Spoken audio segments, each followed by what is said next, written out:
Hello friends, welcome to DElEd classes with Avni. I hope आप सभी अच्छे होंगे। लास्ट वीडियो में we completed active and passive voice. आज की वीडियो में जैसे मैंने बोला था कि हम डिटर्मिनर्स ऑफ नाउन स्टार्ट करेंगे और कंप्लीट भी कर लेंगे आज की वीडियो में।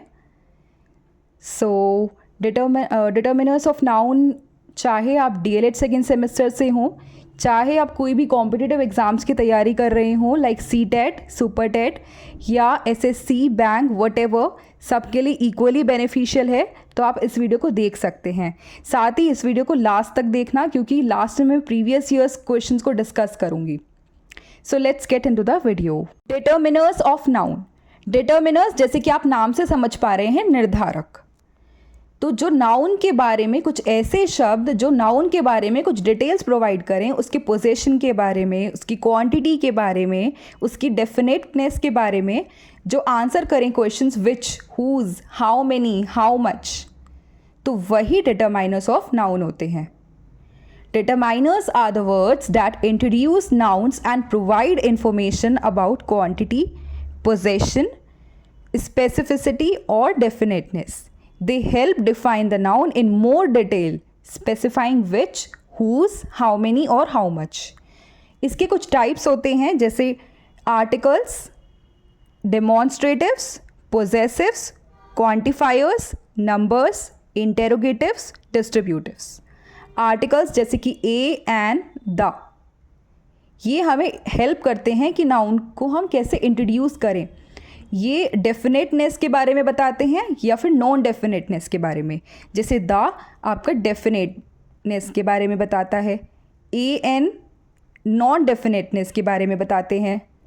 डेमॉन्स्ट्रेटिव्स जैसे दिस, डैट, दीज, दोस, ये कुछ आइटम्स की प्रॉक्सिमिटी या उसके नंबर के बारे में बताते हैं। कोई चीज़ पास है या दूर है, कोई चीज़ कम है या ज़्यादा है। Possessives my, your, his, her, it, our, their, ये ओनरशिप या फिर एसोसिएशन को शो करते हैं। क्वांटिफायर्स जैसे some, any, many, much, few, little, all, several, तो ये क्वांटिटी या फिर अमाउंट को दिखाते हैं। नंबर्स जैसे 1, 2, 3, तो ये स्पेसिफिक क्वांटिटी होती है। इंटेरोगेटिव्स विच, वॉट, हुज, इसमें क्वेश्चंस पूछे जाते हैं किसी स्पेसिफिक इंफॉर्मेशन के बारे में या किसी पोजीशन के बारे में। डिस्ट्रीब्यूटिव्स ईच, एवरी, आइदर, नाइदर, तो ये आइटम्स को डिस्ट्रीब्यूट करते हैं मेंबर्स के बीच में या फिर ऑप्शंस के बीच में कोई डिस्ट्रीब्यूशन, तो ये होते हैं हमारे डिस्ट्रीब्यूटिव्स। अब हम हर एक टाइप को अलग अलग डिटेल्ड में समझेंगे, इनके रूल्स को समझेंगे। So let's see. तो सबसे पहले हम आर्टिकल्स देखेंगे। आर्टिकल्स जैसे कि ए, एन, द, तो द आपका एक डेफिनेट आर्टिकल होता है और ए और एन क्या होते हैं, इनडेफिनेट आर्टिकल्स होते हैं। द किसी स्पेसिफिक चीज़ को रेफर करने के लिए यूज़ करते हैं, जो चीज़ डेफिनेट हो या फिर किसी चीज़ के बारे में हमने पहले बात की हो, किसी चीज़ के बारे में पहले मेंशन किया हो। ये सुपरलेटिव से पहले यूज़ किया जाता है या फिर ऑर्डिनल नंबर से पहले, डिकेड से पहले, प्रॉपर नाउन से पहले, किसी ग्रुप से पहले, फेमस बिल्डिंग्स के लिए, किंगडम के लिए, एक्सेट्रा। जैसे सुपरलेटिव्स के लिए कैसे यूज करेंगे, he is the tallest, she is the richest, so this is superlative. तो सुपरलेटिव से पहले हमेशा द आता है, ठीक है। He is the most famous person in the town, all right. दूसरा एग्जाम्पल है, I visited a doctor last Sunday, मैंने लास्ट संडे किसी डॉक्टर को विजिट किया, वो डॉक्टर अच्छा था। अब इस केस में जब हम फिर से अब बता रहे हैं कि द डॉक्टर वॉज गुड, इस केस में द आएगा, ठीक है। अब देखते हैं एन। एन हमेशा वोवल साउंड्स के साथ आता है, जैसे ए, ई, आई, ओ, यू। मैटर नहीं करता कि क्या लेटर है, साउंड वोवल होनी चाहिए। जैसे एन ओनर, यहाँ पे ओनर में ओ की साउंड आ रही है, यहाँ पे इसको होनर नहीं बोल रहे हैं, ओनर बोल रहे हैं, तो ओनर, इसलिए यहाँ पे एन आएगा। An umbrella, an MBBS। अब MBBS आपका वोवल नहीं है, लेकिन साउंड वोवल आ रही है, ए की साउंड आ रही है, MBBS, इसलिए यहाँ पे एन आएगा। बात करें ए की तो ए हमेशा कॉन्सोनेंट साउंड से पहले यूज़ होता है, a doctor, a boy, a person. तो ये थे हमारे आर्टिकल्स। अब हम देखेंगे पोजेसिव्स। पोजेसिव्स जैसे कि my, your, his, her, its, our, their. तो पोजेसिव डिटरमाइनर्स हमेशा नाउन से पहले आते हैं। Possessive determiners must always be placed directly before a noun. They describe whose noun it is. तो वो डिस्क्राइब करते हैं कि किसका नाउन है। My house is big. किसका हाउस बिग है? मेरा। His book is on the table. किसकी बुक टेबल पर है? उस लड़के की। His book. ठीक है, तो ये हमेशा नाउन से पहले आते हैं। दूसरा रूल, ये ऑनर के साथ एग्री करने चाहिए, नाउन के साथ नहीं। मतलब जैसे आपका माई हाउस इज़ बिग है तो माई ओनर के अकॉर्डिंग आ रहा है, हाउस के अकॉर्डिंग नहीं आएगा। The choice of possessive determiner depends on the owner, not the noun itself. Her car, तो हर कार के अकॉर्डिंग नहीं आएगा, हर उस वुमेन के अकॉर्डिंग आएगा जिसकी वो कार है। Her car, referring to a woman who owns the car, regardless of whether the car is masculine or feminine. इससे कोई फ़र्क नहीं पड़ता कि चाहे कार मस्कुलिन हो या फेमिनिन हो, ये हमेशा ओनर के अकॉर्डिंग आएगा। ये था हमारा सेकेंड रूल। फिर हम देखेंगे third rule, use with singular and plural nouns. Singular और प्लूरल नाउन्स दोनों के साथ यूज़ होता है, लेकिन इससे कुछ भी अफेक्ट नहीं होता। Possessive determiners can be used with both singular and plural nouns, but the form of the determiner doesn't change. इससे कुछ भी, इसकी कोई भी फॉर्म चेंज नहीं होती। जैसे my friend is coming over, my friends are coming over, लेकिन my तो नहीं चेंज हुआ ना, यहाँ पे friend का friends हो गया, my तो as it is है ना, तो वही है। Next rule, do not confuse it with possessive pronouns. अब पोजेसिव डिटरमाइनर्स और पोजेसिव प्रोनाउंस दोनों अलग अलग चीज़ हैं। पोजेसिव डिटरमाइनर्स जैसे माई, योर, हिज, और पोजेसिव प्रोनाउंस जैसे माइन, योर्स, हिज। जैसे दिस इज़ माई पेन, अब ये पोजेसिव डिटरमाइनर है, लेकिन अगर लिखा होगा दिस पेन इज़ माइन तो ये पोजेसिव डिटरमाइनर नहीं है, this is a possessive pronoun. So we do not have to confuse it with, okay. Next rule, apostrophe. Apostrophe नहीं आएगी इसमें, क्योंकि अपोस्ट्रॉफी लाइक इट्स, तो इट्स का मतलब होता है it is. I T apostrophe S का मतलब होता है इट इज़। ये इट्स का और इट्स का मतलब दोनों का डिफरेंट है। तो does not have apostrophe, unlike which is a contraction for it is. जैसे the cat chased its tail, this is a possessive determiner. But if it is written it's going to rain today, अब यहाँ पे इसका मतलब है it is going to rain today, तो ये possessive determiner नहीं है। अब कुछ एग्जाम्पल्स देखते हैं। द कैट लिक्ड इट्स पो, तो क्या ये पोजेसिव डिटरमिनर है? नहीं है। इसका करेक्ट फॉर्म होगी the cat licked its paw, apostrophe S नहीं आएगा। That is mine car, mine नहीं होगा, that is my car, okay. Possessive का last rule, use correct agreement with the noun.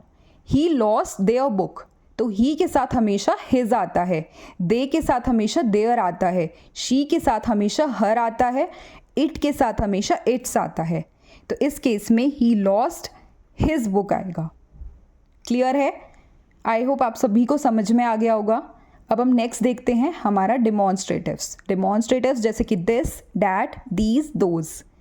This singular के लिए यूज़ होता है नियर ऑब्जेक्ट्स के लिए, डैट सिंगुलर के लिए होता है फार ऑब्जेक्ट्स के लिए, दीज प्लूरल के लिए होता है नियर ऑब्जेक्ट्स के लिए, और दोज प्लूरल के लिए बट फार ऑब्जेक्ट्स के लिए।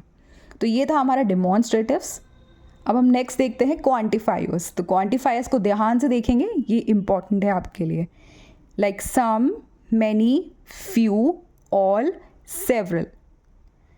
Quantifiers are words or phrases used before nouns to indicate the quantity or amount of something.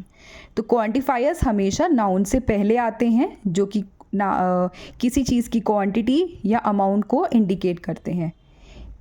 अब ये काउंटेबल भी हो सकते हैं और अनकाउंटेबल भी हो सकते हैं. तो हम दोनों देखेंगे कि क्या काउंटेबल होते हैं, क्या अनकाउंटेबल होते हैं. क्वांटिफायर्स, सबसे पहले हम काउंटेबल नाउन्स देखते हैं.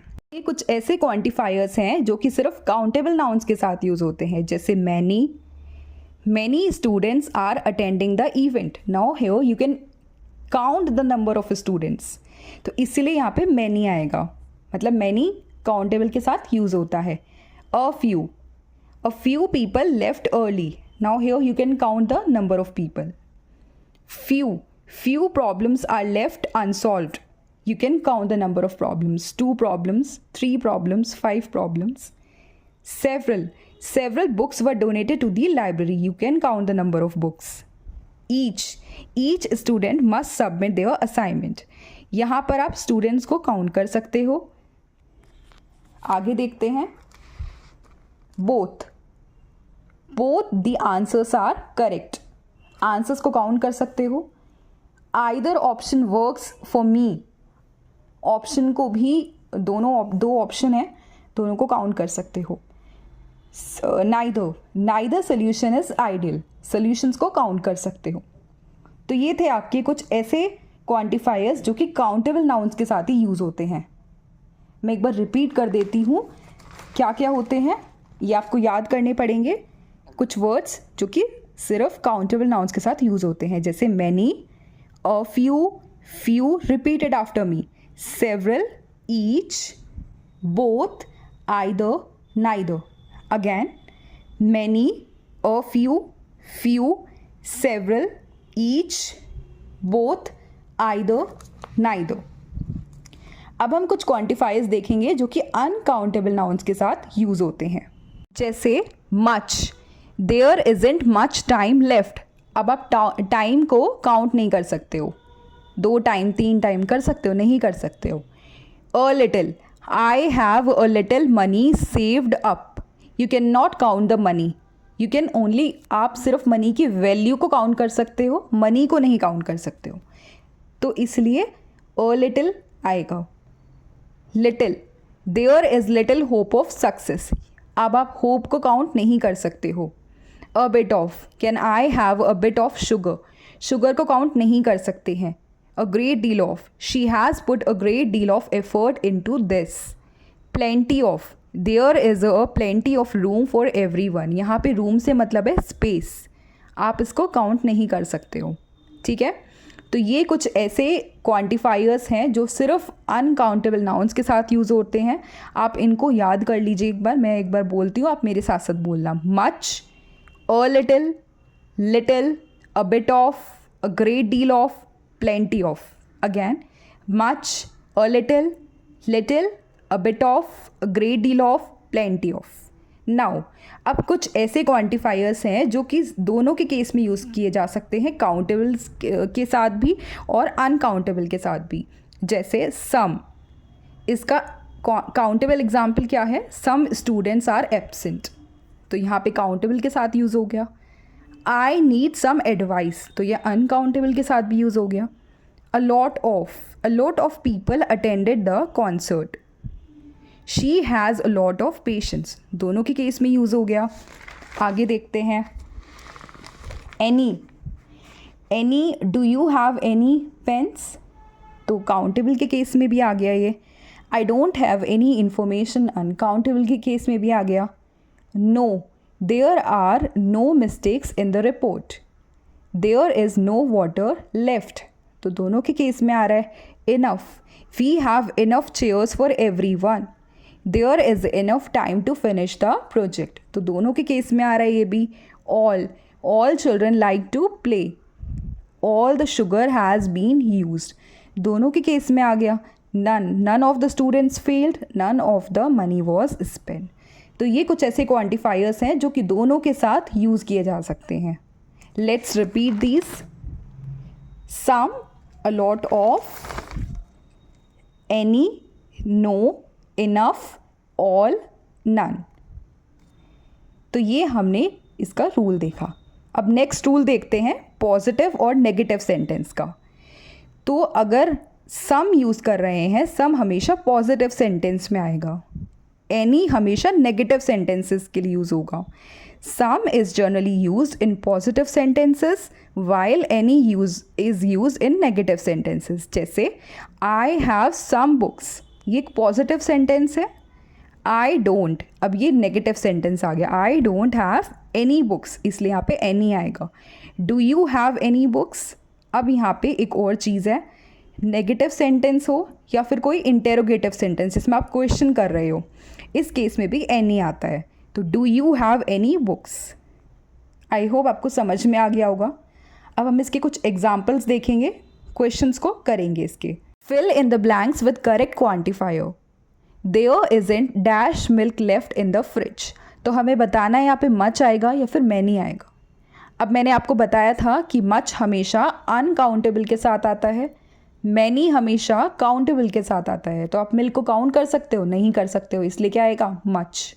There isn't much milk in the left in the fridge. Next, I have dash friends coming over this weekend. A few आएगा या फिर अ लिटिल आएगा, अ फ्यू आएगा। क्यों? क्योंकि फ्रेंड्स, अ फ्यू हमेशा काउंटेबल के केस में आता है और फ्रेंड्स कैन बी काउंटेड। नीचे एक्सप्लेनेशन भी लिखी है, आप उसको भी देख सकते हो। Next, she spends dash time on her homework every day. Many आएगा या फिर मच आएगा, मच आएगा। क्यों? क्योंकि मच हमेशा अनकाउंटेबल के लिए होता है और टाइम इज अनकाउंटेबल। तो she spends much time on her homework every day. How dash books did you read last month. तो मैनी आएगा या मच आएगा, यहाँ पर मैनी आएगा क्योंकि books are countable and many is use for uncountable, sorry, many is use for countable. Next, there are dash chairs available in the hall. तो there are few chairs available in the hall. क्यों? क्योंकि यहाँ few हमेशा countable के लिए आता है। He doesn't have dash money left. तो ही डजंट हैव क्या आएगा, एनी आएगा या फिर सम आएगा। मैंने बताया था अगर नेगेटिव सेंटेंस है तो एनी आता है। तो he doesn't have any money left. Dash of the students pass the exam, क्या आएगा। अब ये थोड़ा सा कंफ्यूजिंग है, नन और एनी दोनों ही आपके क्या हैं, काउंटेबल नाउन्स के साथ आते हैं और अनकाउंटेबल के केस में भी आता है, मतलब दोनों के केस में ये यूज़ होते हैं। अब यहाँ पे स्टूडेंट्स है तो क्या आएगा, नन आएगा या फिर एनी आएगा। अब हम इसको एलिमिनेट करेंगे। कैसे करेंगे एलिमिनेट? क्या आप यहाँ पे एनी आ सकता है। एनी की दो कंडीशन से, या तो क्वेश्चन पूछा जा रहा हो या फिर सेंटेंस नेगेटिव हो, दोनों ही चीज़ नहीं है इसमें। तो क्या एनी आएगा, नहीं आएगा। क्या बचा, नन। तो none of the students pass the exam, ये इसका आंसर है। सो हमने क्वांटिफायर भी कंप्लीट कर लिया। आई होप आपको समझ में भी आ गया होगा। अब हम देखेंगे डिस्ट्रीब्यूटिव्स। डिस्ट्रीब्यूटिव्स जैसे कि each, every, either, neither. Each कब यूज़ होता है, जब हम किसी मेंबर को, इंडिविजुअल मेंबर्स को अलग अलग कंसिडर करते हैं, उन्हें एक एक करके कंसिडर करते हैं। Focuses on individual members considered one by one.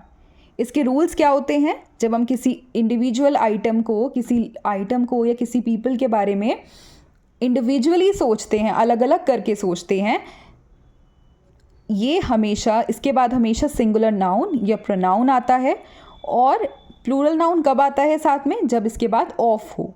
Each of friends, फिर प्लूरल आ सकता है। एवरी हमेशा एज अ ग्रुप काम करता है, refers to all the members of a group, जब इनको कंसिडर किया जाता है एक साथ, considered together but focusing on them one by one. Different from each से कैसे अलग है ये एक लार्जर ग्रुप को सजेस्ट करता है और ये ऑफ के साथ यूज़ नहीं किया जा सकता। एवरी। अब है आइदर रेफर करता है दो चीज़ों में से किसी एक चीज़ को रेफर करने के लिए, refer to one or the other of the two things or people. It indicates a choice between two alternatives. Use with singular noun, इसके बाद हमेशा सिंगुलर नाउन आते हैं। Followed by of when it is use with plural noun और pronoun. वही है जो कि ईच में था। प्लूरल नाउन या प्रोनाउन के साथ कब यूज़ किया जाता है? जब इसके बाद ऑफ हो। ठीक है, ये है हमारा आइदर। इसके बाद नाइदर। नाइदर मतलब दोनों में से कोई भी नहीं, तो refers to not one and not the other of the two things or people. It expresses a negative choice between two alternatives. तो ये थे हमारे डिस्ट्रीब्यूटिव्स। अब हम इसके कुछ क्वेश्चंस देखते हैं कि क्या कैसे क्वेश्चंस बनते हैं। Fill in the blanks with each or every. Dash student in the class must submit their homework. यहाँ पे each आएगा या फिर every आएगा? यहाँ पे every आएगा, क्योंकि इसमें बोल रहे हैं कि सारे बच्चों को एक साथ अपना होमवर्क सबमिट करना है। तो यहाँ पे इकट्ठा काम हो रहा है, इन अ ग्रुप हो रहा है, एज अ होल हो रहा है। ठीक है, next, he visits his grandparents dash Sunday. अब आई थिंक मैं आपको बताना भूल गई, लेकिन अगर कोई भी रिपीटेड एक्शन हो, कोई भी चीज़ रेगुलरली हो रही हो, तो इसके लिए एवरी आता है। He visits his grandparents every Sunday. ठीक है, कोई चीज़ रिपीटेडली हो रही है, रेगुलरली हो रही है, तो एवरी आएगा हमेशा। Dash of the employees has a unique ID card. अब यहाँ पे अलग अलग ID कार्ड है सबके पास, हर एक एम्प्लॉय के पास अलग अलग ID कार्ड है। इस केस में क्या होगा? ईच आएगा। Each of the employees has a unique ID card. Next, I want to thank dash and every one of you for your support. Each and every एक कॉमन फ्रेज होता है जो कि साथ साथ चलता है। एंड एवरी वन से पहले हमेशा क्या आता है? ईच आता है। तो I want to thank each and every one of you for your support. और भी क्वेश्चन है इसके। Correct the following sentence. कोई सेंटेंस दिया हुआ है, हमें उसको क्या करना है? करेक्ट करना है। तो every of the students has completed the assignment. तो मैंने आपको बताया था ऑफ से पहले कभी भी एवरी नहीं आता, क्या आता है? ईच आता है। Each of the students has completed the assignment. आगे देखते हैं। Either of the 3 options is good for मी। अब यहाँ पे 3 ऑप्शंस है, तो 3 ऑप्शंस के लिए कभी भी आइदर नहीं आएगा। Either is only for 2 options. तो क्या आएगा यहाँ पे? Any of the 3 options is good for me. Next, each person in the team have a specific role. Each person in the team, have नहीं आएगा, क्या आएगा? ईच के बाद हमेशा सिंगुलर वर्ब आता है, तो हैज़ आएगा। Each person in the team has a specific role. Next, neither option are acceptable. Neither के बाद भी हमेशा क्या आता है? सिंगुलर वर्ब आता है, इसलिए neither option is acceptable. Next, I have seen each of the movies in that series. आई हैव सीन each of the movies in that series. Plural के लिए हमेशा each के बाद क्या आता है? ऑफ आता है, इसलिए I have seen each of the movies in that series. ठीक है, तो ये हमने सारे टॉपिक्स कंप्लीट कर लिए। आई होप आपको समझ में भी आ गए होंगे। अगर कोई भी डाउट है तो आप पूछ सकते हैं किसी भी टाइम। अब हम बात करें प्रीवियस ईयर क्वेश्चन की। क्या प्रीवियस ईयर क्वेश्चंस आए थे डीएलएड सेकेंड सेमेस्टर में? एक क्वेश्चन आया 2023 में, fill in the blanks with suitable article, he teaches in dash university. अब यहाँ पे आप देख रहे हो यूनिवर्सिटी, बहुत से बच्चे मिस्टेक करेंगे इसमें, यू देखकर इसमें क्या लिख देंगे? एन कर देंगे। लेकिन अगर आप देखो ध्यान से, यूनिवर्सिटी में यू की साउंड नहीं आ रही है, वाई की साउंड आ रही है, यूनिवर्सिटी। तो ही टीचर्स इन अ यूनिवर्सिटी आएगा, एन नहीं आएगा। फिर नेक्स्ट क्वेश्चन, एक क्वेश्चन आया 2022 में, fill in the blanks with suitable article, I have dash 1 rupee note.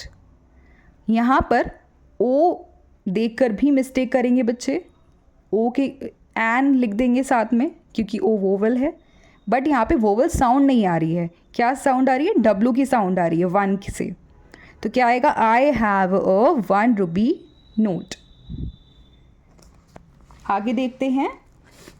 2020 में आपके 3 मार्क्स के क्वेश्चन आए। एक क्वेश्चन तो आया 1 मार्क का और एक क्वेश्चन आया 2 मार्क्स का। देखते हैं क्या क्या है। Choose the correct article, dash book you want is out of the print. तो जैसे मैंने आपको बताया था, किसी स्पेसिफिक चीज़ को रेफर करने के लिए हम क्या यूज़ करते हैं? सॉरी क्या यूज़ करते हैं, द यूज़ करते हैं, तो क्या आएगा, the book you want is out of print.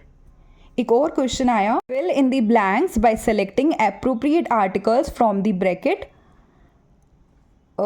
इसमें दो पार्ट्स थे, I saw dash cat yesterday, इसमें फिल करना है ए या फिर एन, तो इसका आंसर होगा I saw a cat yesterday.